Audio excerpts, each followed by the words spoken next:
আরে বউ, একটু তাড়াতাড়ি করো। এই হাঁসগুলোর খাবার দেওয়া শেষ করে আমাকে একটু বাজারে যেতে হবে। আহা, এত তাড়া কিসের? হাঁসগুলো তো আর না খেয়ে পালিয়ে যাচ্ছে না।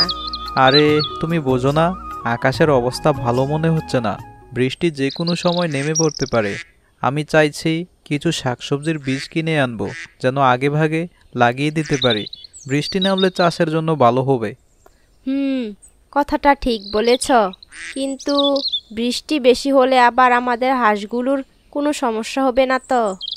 না গো, হাঁসরা তো জলেই থাকে, বরং বৃষ্টি হলে এরা বেশি আনন্দ পাবে।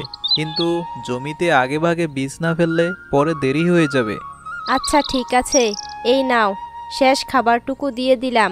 এখন তুমি যাও, তবে মনে রেখো, বাড়ি ফেরার পথে আমার জন্য একটু সর্ষের তেল আর কিছু মশলা নিয়ে এসো, রান্নায় লাগবে। উফ, বাজারে গেলেই শুধু তোমার বাজারের লিস্ট বাড়তে থাকে।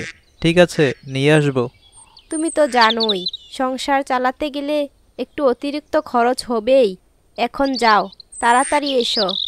আচ্ছা আচ্ছা, আমি যাচ্ছি। তুমি হাঁসদের খেয়াল রেখো। এই হাঁস, তোরা বেশি বেশি খাবি আর আমাদের প্রতিদিন ডিম দিবি, এটাই তোদের কাজ। খেয়াল রাখিস যেন কম না হয়, না হলে কিন্তু খবর আছে। আরে বৌদি, তুমি এখানে? আমি তো তোমার বাড়িতে খোঁজে এলাম।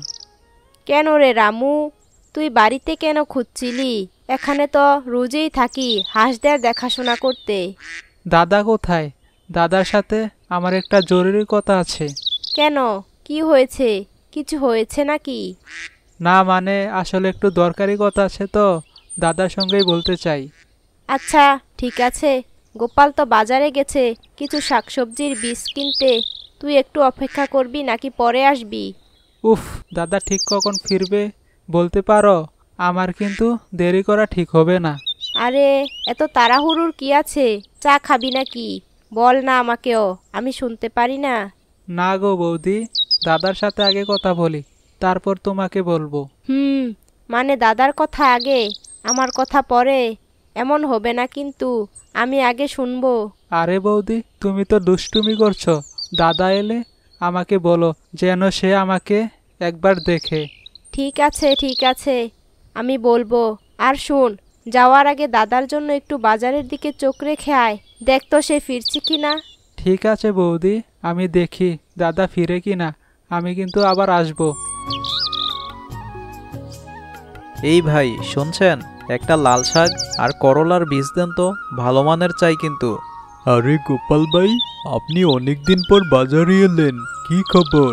আজ হঠাৎ বীজ কেনার শখ হলো নাকি? শখ নয় ভাই, প্রয়োজন। বৃষ্টি আসবে দেখছি, তাই ভাবলাম আগেই কিছু শাকসবজির ব্যবস্থা করে রাখি। আমাদের বাড়ির পুকুরের পাশে একটু জমি আছে, সেখানেই চাষ করব। ভালো পরিকল্পনা করেছেন। এই নেন, 1 প্যাকেট লাল শাকের বীজ আর 1 প্যাকেট করলার বীজ দিলাম। আর কিছু লাগবে? এইগুলো ভালো তো। আগেরবার কিন্তু আপনার দেওয়া মিষ্টি কুমড়ার বীজ ঠিকমতো ফলন হয়নি।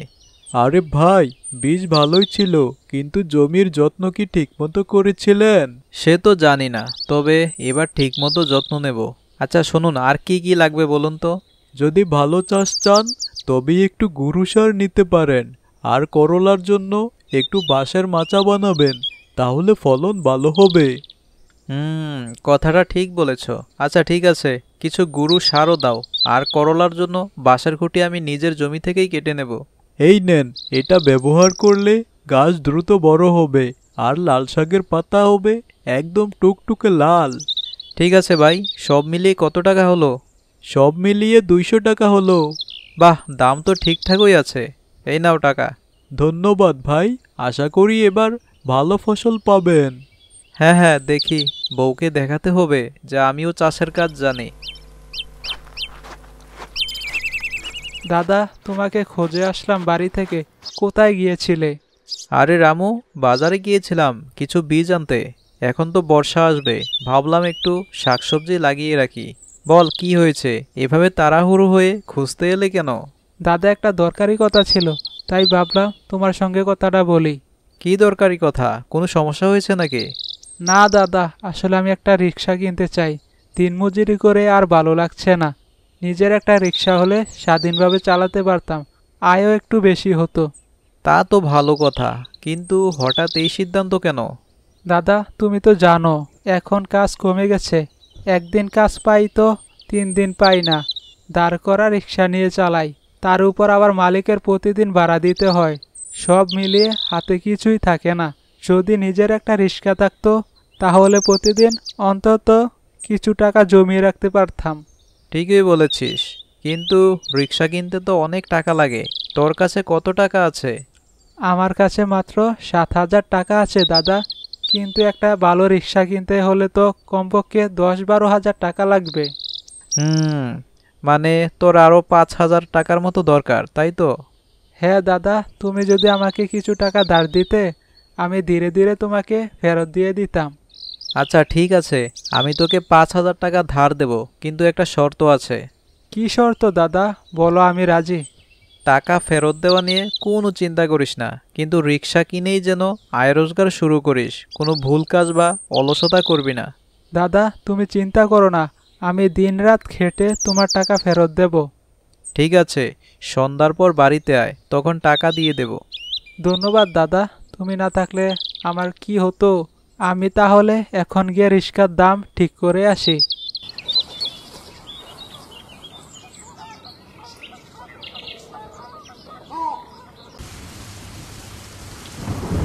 দেখলে তো বউ, আমি বলেছিলাম না আকাশের অবস্থা ভালো না, বৃষ্টি হবেই।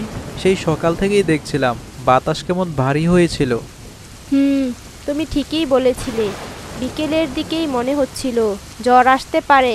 এখন দেখো কি বৃষ্টি শুরু হলো। ঠিকই বলেছ, এই বৃষ্টি যদি সারা রাত চলে তাহলে জমির মাটি নরম হয়ে যাবে। আমাদের জন্য ভালোই হবে, কাল সকালে সহজেই বীজ রোপণ করতে পারবো। কিন্তু বেশি বৃষ্টি হলে আবার মাটিতে জল জমে যাবে, তখন বীজ ঠিকমতো গজাবে তো? হ্যাঁ, সেটা তো ঠিক, তবে আশা করছি সকাল না হতেই বৃষ্টি কমে যাবে। আর যদি বেশি পানি জমে যায় তাহলে একটু উঁচু জায়গায় বীজ রোপণ করব। তুমি যা বলো তাই হবে। কিন্তু একটা কথা বলো তো, এত বৃষ্টি হলে হাঁসগুলোর কি হবে? ওরা তো পুকুরের চারিদিকে ঘোরাফেরা করছিল সন্ধ্যার সময়। ওদের কিছু হবে না, হাঁস তো জলেই থাকতে ভালোবাসে। বরং বেশি বৃষ্টি হলে ওরা খুশিই হবে। সকালে উঠে দেখব পুকুরের পানি বেড়ে গেছে আর হাঁসগুলো তাতে মনের আনন্দে সাঁতার কাটছে। তাই তো, তোমার হাঁসের খামারটা সত্যিই ভালো হচ্ছে। কিন্তু বীজ রোপণ করতে কাল সকালেই নামতে হবে, দেরি করা যাবে না।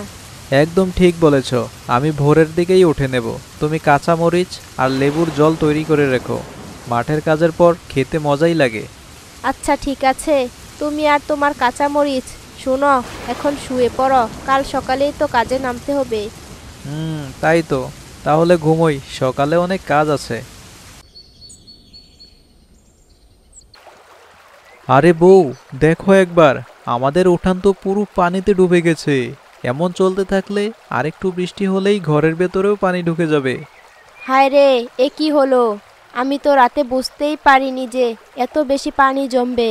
আমাদের ফসলি জমির কি অবস্থা কে জানে। এই তো বিপদ, কাল রাতেই তো বলছিলাম বেশি বৃষ্টি হলে জমির ক্ষতি হয়ে যাবে। এখন যদি পানি নেমে না যায় তাহলে বীজ রোপণ তো দূরের কথা, আগের ফসলগুলোরও কোনো হদিস থাকবে না। তাহলে এখন কি করা যায়? কোনোভাবে পানি সরানোর উপায় নেই? আমাদের কিছুই করার নেই বউ, এ তো প্রকৃতির খেলা। তবে মাঠের মাটিতে যদি বেশি কাদামাটি না জমে আর পানি যদি দ্রুত নেমে যায় তাহলে হয়তো কিছুটা বাঁচানো যাবে। আর যদি পানি না নামে তাহলে তো আমাদের সব শাকসবজির বীজও নষ্ট হয়ে যাবে। সেটা যদি হয় তাহলে আমাদের নতুন করে ভাবতে হবে। কিন্তু আগে মাঠের অবস্থা দেখতে হবে। চলো, দেরি না করে দেখে আসি। ঠিক আছে, তুমি আগে গিয়ে দেখে এসো। আমি রান্নাঘরের সব জিনিস একটু উঁচু জায়গায় সরিয়ে রাখছি। যদি পানি ঘরে ঢুকে যায় তাহলে অন্তত চাল ডাল নষ্ট হবে না। হ্যাঁ ঠিক বলেছ, পানি আরও বাড়তে পারে, তাই আগে থেকেই সতর্ক থাকা দরকার। আমি মাঠ থেকে ফিরে এসে দেখি আমাদের হাঁসগুলোর কি অবস্থা, ওরাও তো নিশ্চয়ই বিপদে পড়েছে। হ্যাঁ গো, হাঁসগুলোর কথাও মাথায় রাখতে হবে। যাও, তাড়াতাড়ি ফিরে এসো।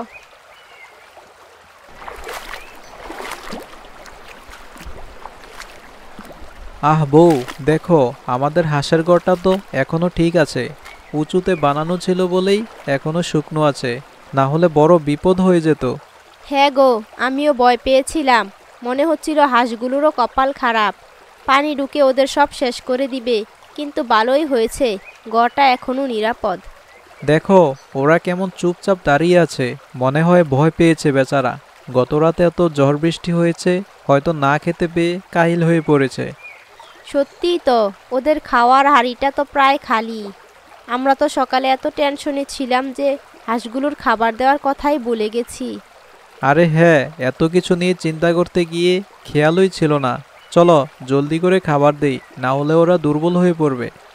আচ্ছা গো, তুমি একটু ধরে রাখো, আমি এখান থেকে খাবার ছিটিয়ে দিচ্ছি। বউ, তুমি তো দেখি হাঁসের খুব যত্ন নিচ্ছ। ওরা যদি কথা বলতে পারতো তাহলে হয়তো তোমাকে ধন্যবাদ দিত। ও মা, হাঁসদের যত্ন না নিলে তো আমাদেরই লোকসান। ওরা যদি ঠিকমতো বাঁচে আর ডিম দেয় তাহলে আমাদের লাভ হবে না? ঠিকই বলেছ। আর শোনো, যদি আজকের পরেও বৃষ্টি হয় তাহলে আমরা হাঁসের ঘরের চারপাশে কিছু বাঁশ বসিয়ে দেব, যেন আরও শক্ত হয়ে দাঁড়িয়ে থাকে। হ্যাঁ, এটা ভালো হবে। তাছাড়া আশেপাশে যদি কোথাও বেশি পানি জমে তাহলে আমরা আমাদের হাঁসগুলিকেও সেখান থেকে সামলে আনতে পারবো। এখন অন্তত নিশ্চিত হলাম যে হাঁসগুলোর কোনো সমস্যা হবে না, কিন্তু জমির কথা ভেবে এখনো খুব চিন্তা হচ্ছে বউ। চিন্তা করো না গো, সব ঠিক হয়ে যাবে। এখন চলো ঘরে যাই, সারাদিনে কিছু খাওয়াই হয়নি।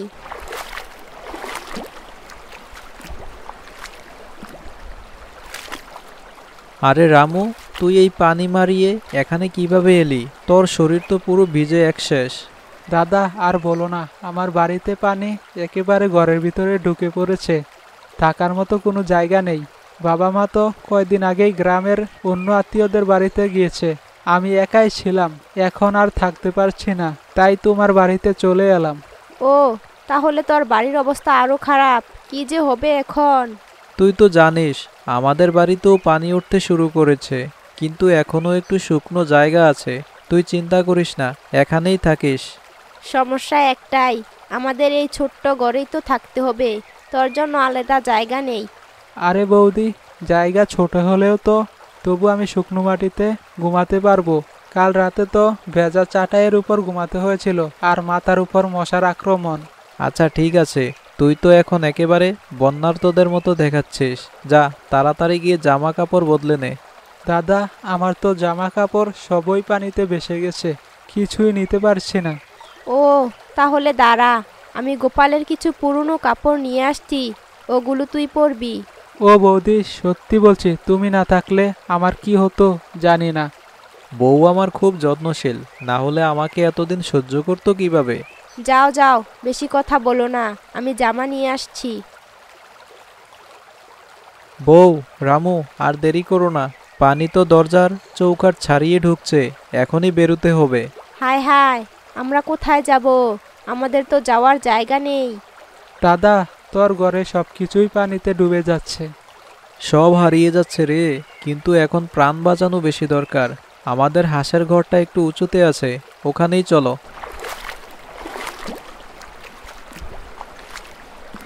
আহ, এখানে অন্তত একটু শুকনো জায়গা পাওয়া গেল। দাদা, তুমি তো সত্যিই বুদ্ধিমান। হাঁসের ঘরটা যদি বানিয়ে না রাখতে তাহলে তো আমাদের থাকার জায়গাও থাকতো না। এটাই জীবন রে ভাই, আগে থেকে সবকিছু ভেবে রাখতে হয়। কিন্তু হাঁসের ঘরে কি আমরা তিনজন একসাথে থাকতে পারবো? থাকতে তো হবেই, অন্তত এখানে পানি আসবে না। আর হাঁসের ঘরটা মজবুত, এখানে আমাদের অপেক্ষা করতে হবে। দেখি কাল সকাল পর্যন্ত পানি কমে কিনা। দাদা, বাইরের অবস্থা ভয়ঙ্কর লাগছে। চারদিকে শুধু পানি আর পানি। আমাদের গ্রামটা কি যে অবস্থা হচ্ছে! আমার মনে হয় কাল সকালে পানি না কমলে আমাদের অন্য কোথাও যেতে হবে। দেখা যাক, এখন বরং বিশ্রাম নাও। সকালে কি হবে তা সকালে দেখা যাবে।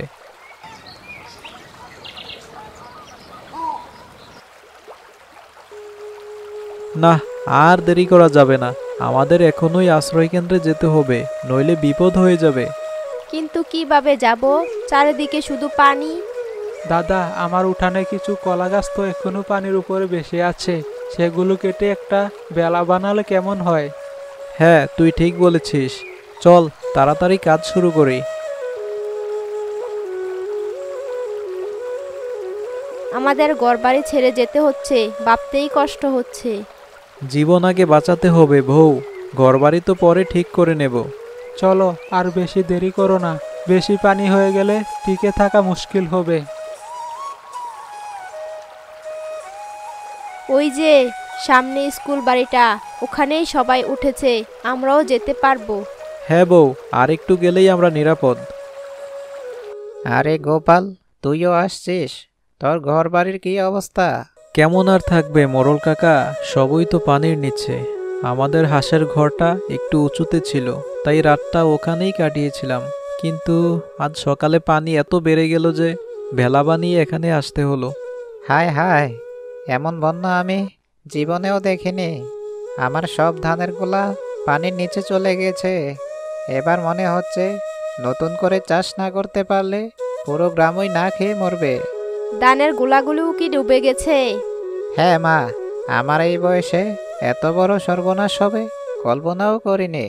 শুধু ধান না, আমার গরু ছাগলগুলো রাতে পানিতে ভেসে গেছে। কোথায় গেছে, বেঁচে আছে না মরে গেছে, কিছুই জানি না। হায় রে কপাল, আমি এত কষ্ট করে রিক্সা কিনলাম, তাই এই বন্যায় নষ্ট হয়ে যাবে মনে হচ্ছে। আমাদের কারো ভালো দিন নেই মোড়ল কাকা, এখন শুধু বেঁচে থাকার চেষ্টা করতে হবে, এরপর দেখা যাবে কি করা যায়। হ্যাঁ রে গোপাল, আগে জীবনটা বাঁচুক, আমাদের গ্রামটাকে নতুন করে আবার গড়ে তুলতে হবে। আমাদের কি কোনো সাহায্য আসবে? সরকার কি কিছু দিচ্ছে? শুনেছি কিছু ত্রাণ আসবে, কিন্তু সবাই তো সাহায্য পাবে না। যে আগে পৌঁছাবে সে কিছু পাবে, আর বাকিরা না খেয়ে থাকবে। আমরা সবাই যদি একসঙ্গে থাকি তাহলে এই বিপদও পার হয়ে যেতে পারবো। একদিন আবার আমরা আমাদের জমিতে ফসল ফলাবো, আবার গরু ছাগল পালবো। হ্যাঁ রে গোপাল, বাঁচতে হলে লড়াই করতে হবে। এবার শুধু অপেক্ষা, দেখি এই পানি কবে নামে। বউ শোনো, আমাদের হাঁসগুলো এভাবে খাঁচায় আটকে রাখলে তো চলবে না, ওদের পানিতে ছেড়ে দাও, নিজেরাই একটু সাঁতার কেটে ঘুরে আসুক। আরে না গো, পানিতে ছেড়ে দিলে যদি বেসে চলে যায়, এত কষ্ট করে তো এগুলো বড় করলাম। আরে পাগলি, হাঁস তো পানি ছাড়া বাঁচে না, দেখো না অন্যদের হাঁসগুলোও পানিতে দিব্যি ঘুরে বেড়াচ্ছে। ওদের ছেড়ে দাও, নিজেরাই খাবার খুঁজে নেবে। কিন্তু যদি কেউ ধরে নিয়ে যায়, এখন তো সবাই বিপদে আছে, কে কখন কি করে বলা যায় না। হ্যাঁ, সেটা একটা চিন্তার বিষয়, কিন্তু বউ আমাদের এই পরিস্থিতিতে হাঁসগুলোর যত্ন নেওয়াও কঠিন। ওদের খেতে দিচ্ছি না, পানিতে ছেড়ে দিলে নিজেরাই ঘাস পোকামাকড় খুঁজে খেতে পারবে। তা ঠিক বলছ। আচ্ছা দাঁড়াও, আমি ধীরে ধীরে এক এক করে নামিয়ে দিচ্ছি। দেখলে কেমন মজা করে সাঁতার কাটছে, ওদের এত ভয় পাওয়ার কিছু নেই। ঠিক বলেছ গো, কতদিন পরে ওদের এভাবে খেলতে দেখছি। আহা, সত্যি তো হাঁস মানেই তো পানি। হ্যাঁ বউ, ওদের মতো আমাদেরও এই দুর্যোগের মধ্যেই মানিয়ে নিতে হবে। আশা করি বন্যা নামলে আবার সব নতুন করে শুরু করতে পারবো।